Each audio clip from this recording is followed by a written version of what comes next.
Hello बच्चों, मैं doctor सबा और आज हम सोशियोलॉजी का एक नया चैप्टर शुरू करेंगे। सोशल चेंज यानी कि सामाजिक परिवर्तन। लेकिन शुरू करने से पहले एक सवाल, क्या हमारा आज का समाज भी वैसा ही है जैसा हमारे दादा दादी के समय था? नहीं, बिल्कुल भी नहीं। हमारे दादा दादी के समय कम्युनिकेशन के लिए चिट्ठियां भेजी जाती थी और आज आज हमारे पास व्हाट्सएप मैसेजेस हैं, कॉल्स हैं। पहले शॉपिंग के लिए बाजार जाना पड़ता था, अब ऑनलाइन शॉपिंग की सुविधा है। घर बैठे हम जो चाहे खरीद सकते हैं। पहले जॉइंट फैमिली ज़्यादा दिखाई देती थी, आज के समय में न्यूक्लियर फैमिलीज ज़्यादा हैं। पहले महिलाओं के लिए शिक्षा और एम्प्लॉयमेंट के अवसर सीमित थे और आज आज देखिए महिलाएं हर फील्ड में झंडे गाड़ रही हैं। तो ये सब क्या है? सोशल चेंज, सामाजिक परिवर्तन। समाज हमेशा एक सा नहीं रहता। समय के साथ साथ समाज में शिक्षा, व्यवस्था, संस्कृति, अर्थव्यवस्था, राजनीति, टेक्नोलॉजी, वैल्यूज और रिलेशनशिप में बदलाव आते रहते हैं। तो आज हम समझेंगे कि सामाजिक परिवर्तन क्या है, इसकी डेफिनेशन क्या है, इसके नेचर और कैरेक्टरिस्टिक्स क्या हैं, और सबसे इम्पोर्टेंट, सामाजिक परिवर्तन किन फैक्टर्स के कारण होता है। तो चलिए शुरू करते हैं। सबसे पहले हमें समझना होगा कि सामाजिक परिवर्तन क्या है। ये दो शब्दों से मिलकर बना है, सोशल और चेंज। सोशल यानी समाज से संबंधित और चेंज यानी कि परिवर्तन। इसीलिए सामान्य रूप से कहा जा सकता है कि समाज की संरचना में, सामाजिक संबंधों में, व्यवस्थाओं में, संस्थाओं में, व्यवहारों और मूल्यों में समय के साथ होने वाले परिवर्तन को ही सामाजिक परिवर्तन कहते हैं। लेकिन ध्यान रखिए, हर बदलाव को सामाजिक बदलाव नहीं कहेंगे। जैसे एग्जाम्पल के तौर पे मैं अपने बाल कटवा दूं, छोटे करा दूं, तो वो सोशल चेंज नहीं है। अगर समाज के एक बड़े हिस्से में हेयर स्टाइल में तब्दीली आ जाए, पहनावे में तब्दीली आ जाए, तो इसे हम सोशल चेंज कहेंगे।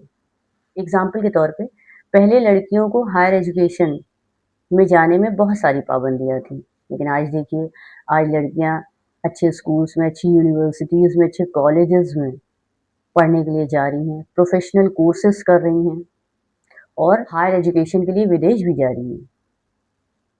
तो ये सिर्फ इंडिविजुअल चेंज नहीं बल्कि सोशल स्ट्रक्चर में चेंज है, सामाजिक बदलाव, सामाजिक परिवर्तन, इसी को कहेंगे।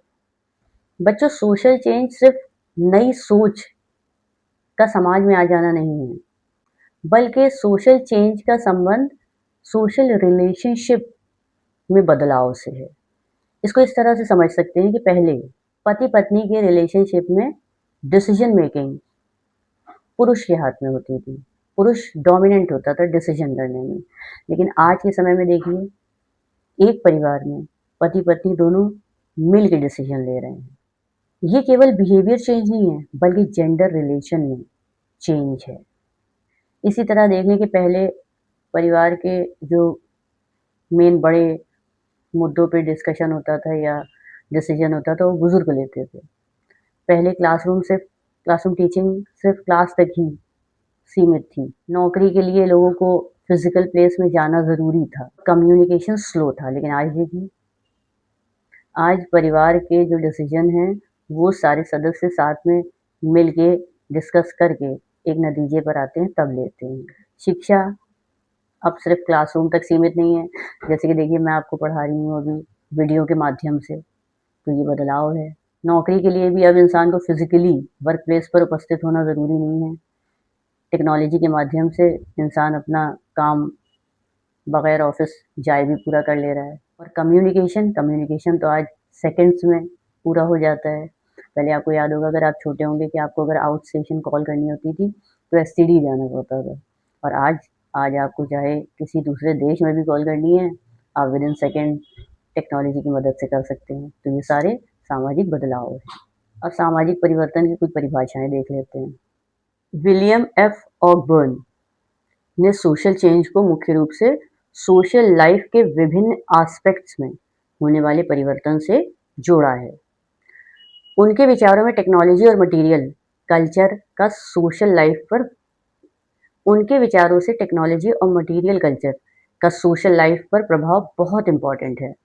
उदाहरण के लिए मोबाइल फ़ोन सिर्फ कम्युनिकेशन का साधन नहीं, इसने family communication, education, business, entertainment, relationships सबको प्रभावित किया है। इसलिए टेक्नोलॉजी सोशल चेंज का एक पावरफुल फैक्टर है।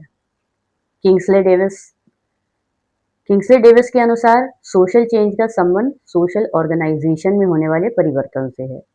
इसे आसान भाषा में समझिए। समाज केवल लोगों का समूह नहीं है। समाज में रिलेशनशिप्स और इंस्टीट्यूशंस का एक ऑर्गेनाइजेशन होता है, जैसे family, education, economy, religion, politics. इन इंस्टीट्यूशंस के फंक्शनिंग और रिलेशनशिप्स में बदलाव आता है तो सोशल चेंज होता है। मैकाइवर और पेज मैकाइवर और पेज ने सोशल चेंज को सोशल रिलेशनशिप्स में होने वाले बदलाव से जोड़ा। ये डेफिनेशन स्टूडेंट्स आपके लिए बहुत इंपॉर्टेंट है। कैसे? क्योंकि समाज का आधार ही सोशल रिलेशनशिप्स है। मैकाइवर पेज ने कहा है ना, समाज सामाजिक संबंधों का जाल है। टीचर और स्टूडेंट का रिलेशनशिप, पेरेंट्स और बच्चों का रिलेशनशिप, एम्प्लॉयर और एम्प्लॉई का रिलेशनशिप, हस्बैंड और वाइफ का रिलेशनशिप, इन सारे रिलेशनशिप्स के पैटर्न जब बदलते हैं तभी सोशल चेंज आता है। सामाजिक परिवर्तन की प्रकृति पर बात करेंगे, कैरेक्टरिस्टिक्स पे। सामाजिक परिवर्तन सार्वभौमिक है। दुनिया का कोई भी देश सामाजिक परिवर्तन से बचा नहीं है। हर देश में सामाजिक परिवर्तन होते हैं। जैसे भारत में बदलाव आया, अमेरिका में बदलाव आया, यूरोप में बदलाव आया, एशिया के अन्य देशों में बदलाव आया, गांव बदलते हैं, शहर बदलते हैं। ये सोशल चेंज एक यूनिवर्सल यानी कि सार्वभौमिक फिनोमेना है। सामाजिक परिवर्तन निरंतर होता है, ये कोई एक दिन की प्रक्रिया नहीं है, ये लगातार चलता है। एग्जाम्पल के तौर पे आप समझिए कि पहले लैंडलाइन फ़ोन थे, फिर मोबाइल फ़ोन आए, कीपैड फ़ोन आए, फिर टच स्क्रीन फ़ोन आए, फिर इंटरनेट बेस्ड कम्युनिकेशन हो गया और अब एआई बेस्ड कम्युनिकेशन है। तो ये परिवर्तन निरंतर चलता रहता है। सामाजिक परिवर्तन की गति समान नहीं होती है। हो सकता है कहीं पे सामाजिक परिवर्तन की गति तीव्र हो और कहीं पर बहुत स्लो हो। सामाजिक परिवर्तन की भविष्यवाणी हमेशा संभव नहीं है। ये कोई पहले से नहीं बता सकता कि इस डेट में, इस समय परिवर्तन आएगा। समाज एग्जैक्टली कब बदलेगा, कैसे बदलेगा, ये कोई प्रेडिक्ट नहीं कर सकता। उदाहरण के तौर पे देखिए कि 20 साल पहले किसी ने सोचा था कि सोशल मीडिया का प्रभाव हमारे समाज पे इतना पड़ जाएगा कि उसके बिना अब हमारा एग्जिस्टेंस हमको मुश्किल लगने लगेगा। सोचा था किसी ने? किसी ने सोचा था? तो nobody can predict about the social change. सामाजिक परिवर्तन की कोई निश्चित दिशा नहीं होती है। ये हमेशा ध्यान रखिएगा कि सामाजिक परिवर्तन हमेशा प्रोग्रेस नहीं होता है। अगर कोई बदलाव समाज के लिए बेनिफिशियल है, तभी हम उसे प्रोग्रेस कहेंगे। जैसे एग्जाम्पल के तौर पे ले लीजिए कि टेक्नोलॉजी ने लोगों के काम को आसान करा, लेकिन एक्सेसिव सोशल मीडिया और टेक्नोलॉजी की यूजेज ने लोगों की बहुत सारी समस्याओं को भी बढ़ाया है, जैसे social isolation, miss information, fake news जैसी समस्याएं। इसीलिए हर सोशल चेंज को हम प्रोग्रेस नहीं कह सकते। सामाजिक परिवर्तन के अनेक कारण होते हैं। सोशल चेंज सिर्फ एक कारण की वजह से नहीं होता है, उसके पीछे बहुत सारे फैक्टर्स जिम्मेदार होते हैं, जैसे कि technology, education, political reform, population, environment, social movement etcetera. सामाजिक परिवर्तन का प्रभाव पूरे समाज पर पड़ सकता है। एक इंस्टीट्यूशन का चेंज दूसरे इंस्टीट्यूशन को भी प्रभावित कर सकता है। एग्जाम्पल के तौर पे देखिए, जब फ्रेंच रेवोल्यूशन हुआ, फ्रांस में क्रांति हुई, तो फ्रांस का समाज बदला, लेकिन उसका प्रभाव पूरी दुनिया पे पड़ा और धीरे धीरे दुनिया के हर देश से राजशाही खत्म होती चली गई। तो ये फ्रेंच रेवोल्यूशन का असर दूसरे समाज पर भी पड़ा। इसी तरह से अगर किसी इंस्टीट्यूशन में कोई बदलाव होता है तो उसका प्रभाव दूसरे इंस्टीट्यूशन पर भी पड़ता है। जैसे कि एग्जाम्पल के तौर पे आप समझिए कि महिलाओं में अगर एजुकेशन बढ़ती है तो इसका प्रभाव उनके एम्प्लॉयमेंट पे, मैरिज स्ट्रक्चर पे, फैमिली पे, इनकम पे और डिसीजन मेकिंग पर भी पड़ता है। इसीलिए हम कह सकते हैं कि सोसाइटी के अलग-अलग पॉइंट्स एक दूसरे से कनेक्टेड हैं। अब हम बात करते हैं कि सामाजिक परिवर्तन के प्रमुख कारक क्या हैं? What are the main factors of social change? तो सबसे पहले भौगोलिक या प्राकृतिक कारक, जियोग्राफिकल एंड एनवायरमेंटल फैक्टर्स इसको कहते हैं। प्राकृतिक परिस्थितियां समाज को प्रभावित करती हैं, जैसे कि बाढ़, सूखा, भूकंप, जलवायु परिवर्तन, प्राकृतिक संसाधन। अगर किसी क्षेत्र में बार बार बाढ़ आती है तो लोग अपने स्थान रहने का स्थान बदल लेते हैं। इससे migration, occupation, family relation, settlement pattern पर असर पड़ता है। इसलिए एनवायरनमेंट भी सोशल चेंज का एक फैक्टर है। सेकंड है जनसंख्यात्मक कारक, डेमोग्राफिक फैक्टर। पॉपुलेशन में होने वाले बदलाव भी सोसाइटी को बदलते हैं, जैसे population growth, birth rate, death rate, migration, age structure, urbanisation. मान लीजिए किसी शहर में बहुत बड़ी संख्या में युवा पॉपुलेशन आ जाती है, तो वहाँ कॉलेज बढ़ेंगे, जॉब्स की डिमांड बढ़ेगी, हाउसिंग की डिमांड बढ़ेगी, एंटरटेनमेंट बदल सकता है, ट्रांसपोर्ट बदल सकता है। इसलिए पॉपुलेशन स्ट्रक्चर सोशल चेंज को प्रभावित करता है। तीसरा है तकनीकी कारक, टेक्नोलॉजिकल फैक्टर। ये आज के समय का सबसे विजिबल फैक्टर है। टेक्नोलॉजी ने हमारी पूरी सोशल लाइफ बदल दी है। एक समय था जब चिट्ठी, telephone, mobile, smartphone, internet, AI का डेवलपमेंट हुआ। टेक्नोलॉजी ने बदला communication, education, banking, shopping, employment, entertainment और रिलेशनशिप्स। आज यूपीआई से पेमेंट हो जाता है, ऑनलाइन क्लासेस हो जाती हैं, वर्क फ्रॉम होम हो जाता है, वीडियो कॉल से हजारों किलोमीटर दूर बैठे व्यक्ति से बात हो सकती है। इसलिए टेक्नोलॉजी सोशल चेंज का एक मेजर फैक्टर है। नेक्स्ट है आर्थिक कारक, इकोनॉमिक फैक्टर्स। इकोनॉमी में परिवर्तन सोशल लाइफ को बहुत प्रभावित करता है। उदाहरण के तौर पर जब इंडस्ट्रियलाइजेशन बढ़ा तो लोगों ने काम करने के तरीके में बदलाव आया।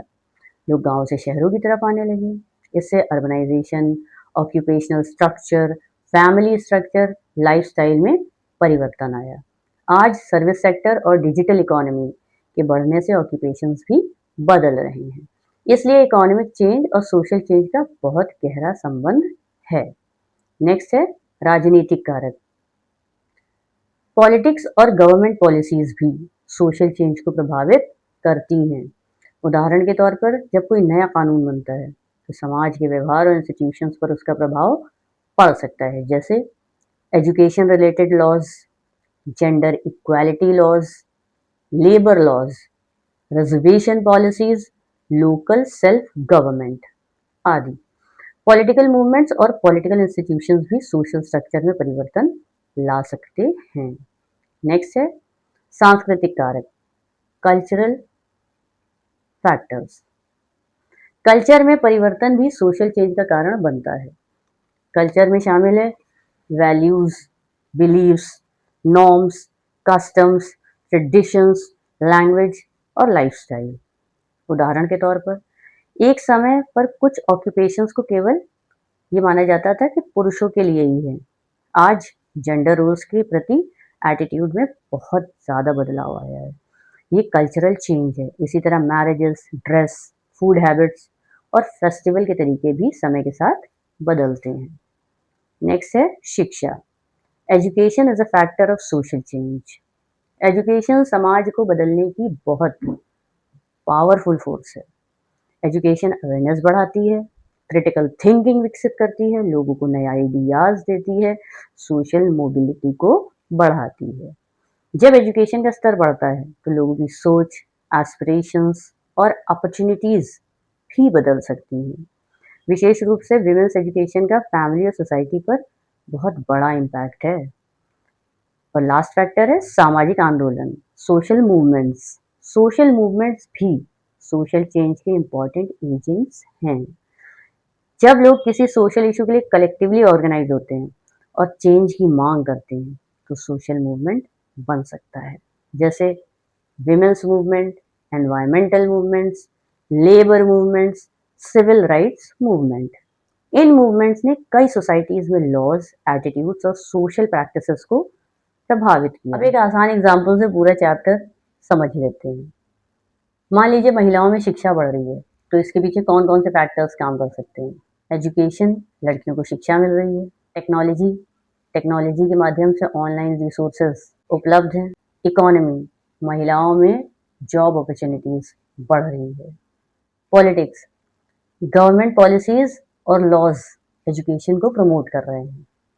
कल्चर, लोगों का एटीट्यूड बदल रहा है। डेमोग्राफी, अर्बनाइजेशन और चेंजिंग फैमिली पैटर्न का प्रभाव बढ़ रहा है।